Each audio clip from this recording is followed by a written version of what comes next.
Welcome back to the Talk Tonight. Our conversation continues with Kathy and Bill, the children of Ginny Hurd, who was murdered by her estranged husband at the time, who shot her in 1994. And Bill, describe for us the circumstances. How did this gun enter the picture of her husband? Laszlo actually had stolen the gun from a friend of his who had won it in a bar raffle and was able to take home a Mini Ruger 223 semi-automatic.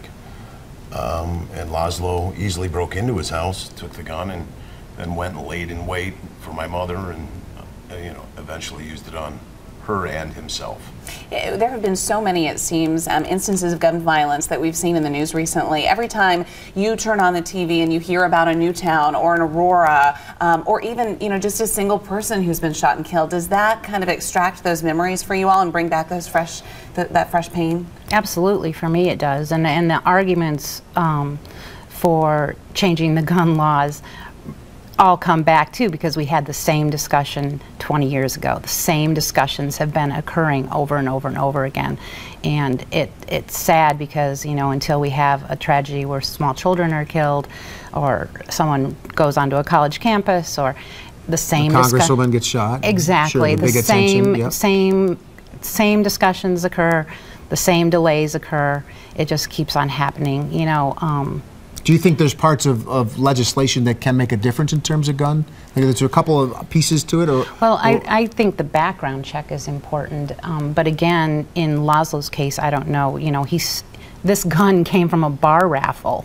So how do you control that?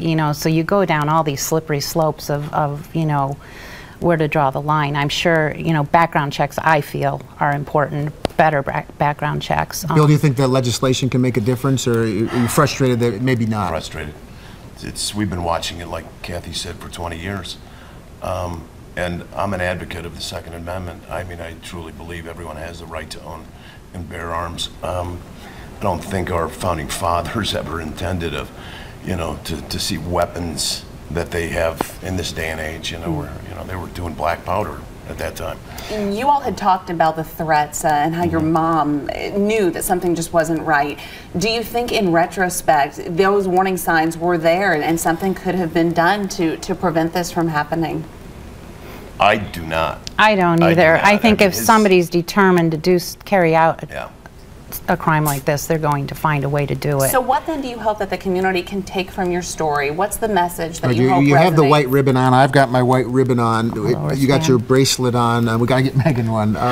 What can that type of campaign over time make I think a change? what's important now, and I think there's a whole bunch of positives sometimes now, that as long as you keep dialogue going, and I think it's important if people recognize that someone they know is in a situation that there's abuse, whether it be psychological or physical or mental, that they let them know that they're aware of it. I think the silence, if you're silent about it, that isolation, right, then you become part of the problem. So you really need to let them know whether they choose to do something or not about it. I don't know. I think the statistic is it takes 7 times or something like that before someone will get out of a bad relationship.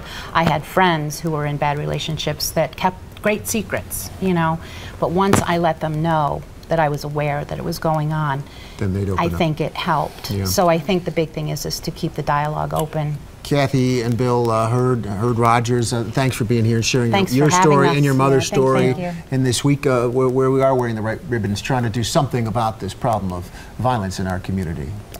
As always, thank you for participating in the Talk Tonight. You are always invited to join in our conversation by leaving your thoughts on Facebook.